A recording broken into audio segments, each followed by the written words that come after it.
नमस्कार मित्रांनो, बरेच विद्यार्थ्यांचा प्रश्न असतो का पीडीएफ फाईल आपण एडिट कशी करू शकतो। तर पीडीएफ फाईल एडिट करणं ते अगदी सोपं आहे। एका वेबसाईटच्या मदतीने आपण पीडीएफ फाईलला अगदी सोप्या पद्धतीने आणि 30 सेकंदमध्ये एडिट करू शकतो। तर चला आजचा व्हिडिओ बघूया। पीडीएफ फाईल एडिट करण्यासाठी PI7 PDF गुगलवरती टाईप करा। त्यानंतर जी पहिली वेबसाईट दिसेल त्या पहिली वेबसाईटवरती क्लिक करायचे। त्यानंतर एडिट पीडीएफ ऑनलाइन टूल वरती क्लिक करू। जी पीडीएफ फाईल एडिट करायची आहे त्या पीडीएफ फाईलला इथे सिलेक्ट करायचं। सिलेक्ट केल्याच्या नंतर तुम्हाला पीडीएफची जी लाईन एडिट करायची आहे त्या लाईनला रिमूव्ह करून तिथे तुम्हाला जी लाईन टाईप करायची आहे ती लाईन टाईप करायची।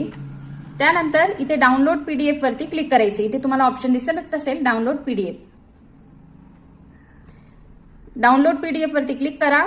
अशा पद्धतीने तुमची एडिट झालेली फाईल इथे डाउनलोड होऊन जाणार। धन्यवाद।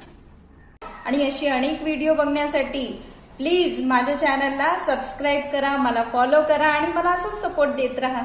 धन्यवाद।